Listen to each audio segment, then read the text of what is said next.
आता हूं। और हमारे गांव में एक कहावत है कि भोंदा विद्यार्थी का बस्ता मोटा। मैं अपने आप को भोंदा कह रहा हूं क्योंकि अल्प ज्ञान है मुझे, और महोदय मेरा बस्ता भी काफी मोटा है, समझने से परे है। मैं यहां पे सरकार के साथ में समझना चाहता हूं। महोदय, मेरा जो मुझे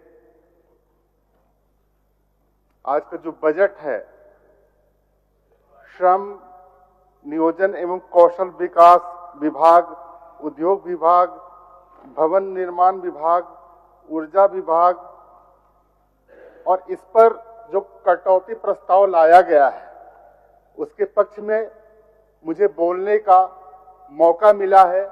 इसके लिए मैं माननीय अध्यक्ष महोदय, मैं आपका धन्यवाद एवं आभार व्यक्त करता हूं।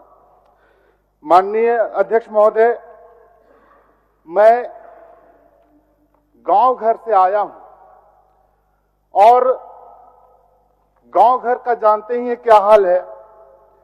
वहां पे शायद शिक्षा की कमी और शायद शिक्षा की कमी होने के कारण मेरा अल्प ज्ञान और जो बजट सरकार के द्वारा प्रस्तुत किया गया है वो मुझे मेरे समझ से परे है। मैं समझना चाहता हूं। और हमारे गांव में एक कहावत है कि भोंदा विद्यार्थी का बस्ता मोटा। मैं अपने आप को भोंदा कह रहा हूं क्योंकि अल्प ज्ञान है मुझे, और महोदय मेरा बस्ता भी काफी मोटा है, समझने से परे है। मैं यहां पे सरकार के साथ में समझना चाहता हूं। महोदय, मेरा जो आज का विषय है हम लोगों का, उसमें श्रम नियोजन एवं कौशल विकास, उद्योग, भवन निर्माण, ऊर्जा से संबंधित है। मैं सबसे पहले मैं बात करना चाहता हूं उद्योग विभाग की। महोदय, मेरा मानना है कि राज्य सरकार सिर्फ डाटा प्रस्तुत करने का कार्य कर रही है। महोदय, हम लोग जब सुबह सुबह चौक चौराहे पे जाते हैं तो देखते हैं कि हजारों की संख्या में युवक युवतियां घूम रहे हैं। जब उनसे ये पूछा जाता है कि आप लोग यहां सड़कों पे क्यों घूम रहे हैं, तो वो लोग कहते हैं कि हम लोग रोजगार तलाश रहे हैं। और रोजगार तलाश रहे हैं तो यहां पर जब पूछा जाता है क्या यहां पर उद्योग है, तो बोलता है कि कोई उद्योग नहीं है, कोई उद्योग अभी नहीं किया तो हम जो है सो हमको रोजगार कहां से मिलेगा महोदय। और शायद मैं इसी बात को समझना चाहता हूं क्योंकि मैं अल्प ज्ञानी हूं। महोदय, यहां कोई कल कारखाने नहीं हैं जहां बेरोजगारों को रोजगार मिल सके। राज्य की बदहाल स्थिति के कारण कोई भी निवेशक यहां पे निवेश नहीं करना चाहता है। महोदय, तो रोजगार कहां से आएगा? इन दिनों देखा जा रहा है कि सर्वत्र देखिए आउटसोर्सिंग कंपनियां हैं। महोदय, आउटसोर्सिंग कंपनियां यहां के लोगों को बरगला करके ले जाती हैं, युवक युवतियों को बरगला करके ले जाती हैं। और ये आउटसोर्सिंग कंपनियां जो यहां के रसूखदार खोल करके बैठे हैं, वो उनके अनुसार उनको पैसा नहीं दिया जाता है। महोदय, आज युवक और युवतियां बेरोजगार घूम रहे हैं। महोदय, बेरोजगार युवक युवतियों को बड़ा बड़ा सपना दिखाकर उनका शोषण कर रहे हैं। इस व्यवस्था से प्रबंधन वाले और कंपनी वाले को तो चांदी है, लेकिन सरकार आज भी नींद में सोई है। महोदय, मैं समझना चाहता हूं कि सरकार आखिर जागेगी कब? महोदय, वित्तीय वर्ष 2025-26 के लिए उद्योगों के कार्यान्वयन हेतु 400 करोड़ एवं विभाग के निमित्त 486 करोड़ 61 हजार रुपए का प्रावधान किया गया है, लेकिन यह राशि कहां और कैसे खर्च होगी यह स्पष्ट नहीं किया गया है। महोदय, इस बात को मैं समझना चाहता हूं क्योंकि मैं अल्पज्ञानी हूं। महोदय, और मैं ये समझता हूं कि ये तो मात्र सिर्फ एक डाटा है, क्योंकि सरकार डाटा बनाने का ही काम करती है और आम जनता का पेट भरे ये सरकार को इससे मतलब नहीं है। आवश्यकता है दृढ़ इच्छा शक्ति की। महोदय, सरकार को चाहिए कि वह बड़े बड़े निवेशकों को आमंत्रित करे, बेरोजगारों को रोजगार मुहैया कराए ताकि राज्य से पलायन रुक सके। आज राज्य से हजारों मजदूर बाहर चले जा रहे हैं महोदय। और मैंने ये चीज सुना था कि जब कोरोना काल में सरकार की ये घोषणा थी कि कोरोना काल में जो लोग मजदूरों को बाहर नहीं जाने दिया जाएगा, लोगों को बाहर नहीं जाने दिया जाएगा, लेकिन आज ऐसी कौन सी स्थिति उत्पन्न हो गई महोदय कि हजारों की संख्या में लोग मजदूर बाहर की ओर पलायन कर रहे हैं महोदय। राज्य सरकार द्वारा श्रम नियोजन, प्रशिक्षण एवं कौशल विकास हेतु वित्तीय वर्ष 2025-26 के लिए 108,574.46 लाख रुपए का बजट लाया गया, जो पिछले वित्तीय वर्ष की तुलना में थोड़ा सा अधिक है महोदय। सरकार को बताना चाहिए कि यह राशि किस मद में खर्च की जाएगी। कौशल विकास के नाम पर खाना पूर्ति कर मात्र सरकारी राशि का दोहन किया जा रहा है महोदय। इससे आमजनों को कोई लाभ नहीं मिल पा रहा है महोदय। मैं ये सरकार से जानना चाहता हूं कि वो आमजनों को लाभ कब मिलेगा महोदय। जेएसडीएम के द्वारा चलाई जा रही है स्किल सेंटरों से national standard qualification framework NSQF के मापदंडों को NCVET national council of vocational education training Bharat सरकार के अनुरूप न चलाया जा रहा है, न ही इसकी ओर ध्यान है। सिलाई और ट्रेनिंग सेचुरेटेड हो जाने के बाद भी झारखंड में सिलाई ट्रेनिंग के लगभग 80% सेंटर संचालित हैं और अन्य कौशल प्रशिक्षण पर सरकार का ध्यान नहीं। दूसरी बड़ी समस्या ट्रेंड बच्चों को प्लेसमेंट की है महोदय। चूंकि ज्यादातर बच्चियां ट्रेनिंग सेंटर में ट्रेंड तो हो रही हैं, किंतु झारखंड में वस्त्र उद्योग एवं अन्य उद्योग जिनका सिलाई से नाता हो, इनके अभाव के कारण बच्चियों का पलायन स्वयं सरकार कर रही है महोदय। और बाहर के राज्यों में श्रम कानून के अनुसार इन्हें भुगतान भी नहीं किया जा रहा है।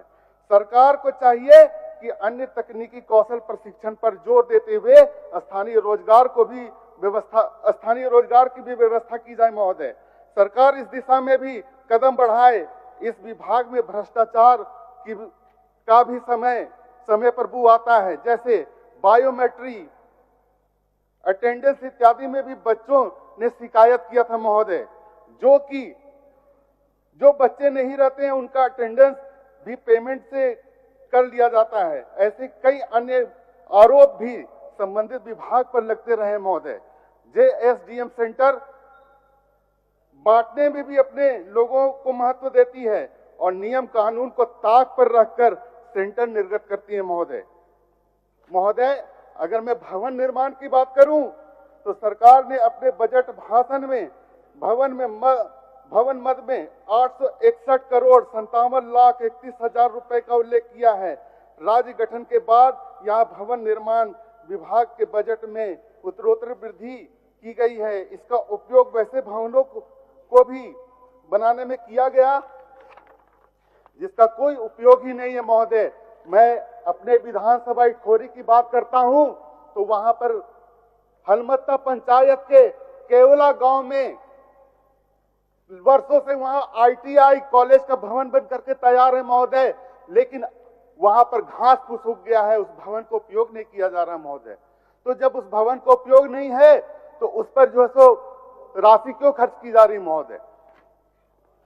महोदय।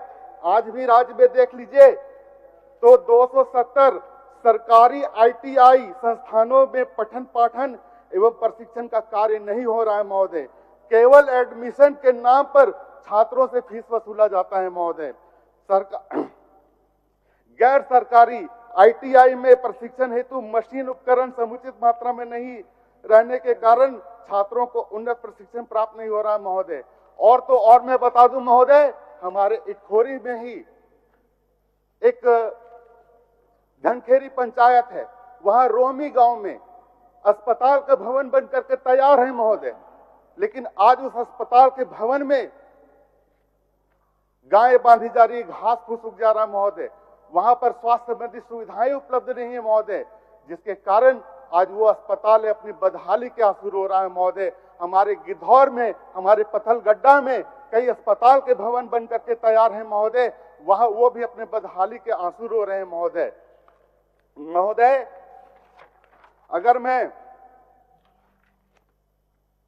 अगर मैं ऊर्जा की महोदय, ऐसे स्थलों की सूची काफी लंबी है, इसलिए सीमित समय में मैं और उस ओर जाना नहीं चाहता। देखा जा रहा है कि एक ही सरकारी भवन की मरम्मती बार बार की जा रही महोदय। एनुअल रिपेयरिंग के नाम पर, अर्जेंट रिपेयरिंग के नाम पर, स्पेशल रिपेयरिंग के नाम पर राशि गटकली जारी है। सरकार के चहेते अधिकारी सुरसा की भांति मुंह खोल करके बैठे हैं, जिन पर लगाम लगाना कठिन है, क्योंकि उन्हें ऊपर से ही आशीर्वाद प्राप्त हो रहा महोदय। अब मैं ऊर्जा की बात करूंगा। इस निमित्त वर्ष 2025-26 के निमित्त 5,005 करोड़ 9 लाख रुपए का बजटीय प्रावधान किया गया है। आज राज्य में आवश्यकता के अनुसार बिजली का उत्पादन नहीं हो पा रहा है। सरकार ने 200 यूनिट तक बिजली माफ कर दी, यह अच्छी बात है, लेकिन पब्लिक को मूर्ख बनाया गया, क्योंकि इसके साथ ही साथ स्मार्ट मीटरें भी सभी घरों में लगा दिया गया महोदय। और आज स्मार्ट मीटर लग गया है हर घर में, तो बिजली जो है सो 5 गुना अधिक आ रहा है उसका बिल महोदय। आदमी का खून कम हो जा रहा है, खून पसीना की कमाई वो सारे बिजली बिल में लग जा रही है महोदय। जिसकी सबसे बड़ी माननीय अध्यक्ष महोदय, पिछले सप्ताह अखबारों में न्यूज में आया था कि रांची के चुटिया निवासी एक उपभोक्ता के स्मार्ट मीटर में 713 यूनिट बिजली का 4,59,000 बिल आया है महोदय। बेचारा उपभोक्ता क्या करेगा, उसकी बात सुनने वाला कोई नहीं है महोदय। इसलिए सरकार से स्मार्ट मीटर की व्यवस्था पर सुधार लाने के लिए मैं आग्रह करता हूं।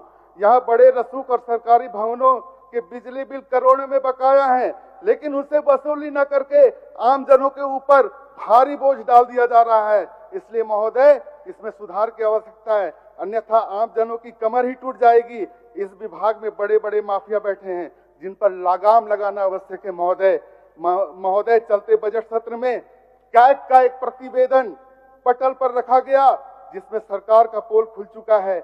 इसमें उद्योग विभाग के तहत 2023-24 के दौरान 233.569 लाख रुपए माननीय के लिए अनुपूरक। माननीय सदस्य, आपके पीछे और एक माननीय सदस्य हैं। बस एक मिनट में। ठीक रुपए के लिए अनुपूरक अनुदान श्रम नियोजन प्रशिक्षण एवं कौशल विभाग के तहत 606.62 लाख तथा भवन निर्माण विभाग पर 317.00 लाख का अनुपूरक बजट पूर्णतः अनुचित बताया गया है महोदय।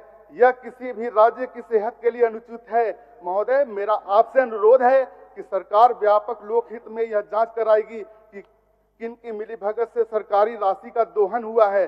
झारखंड राज्य को समृद्धशाली बनाने के लिए कठोर से कठोर कदम उठाए जाने की आवश्यकता है महोदय।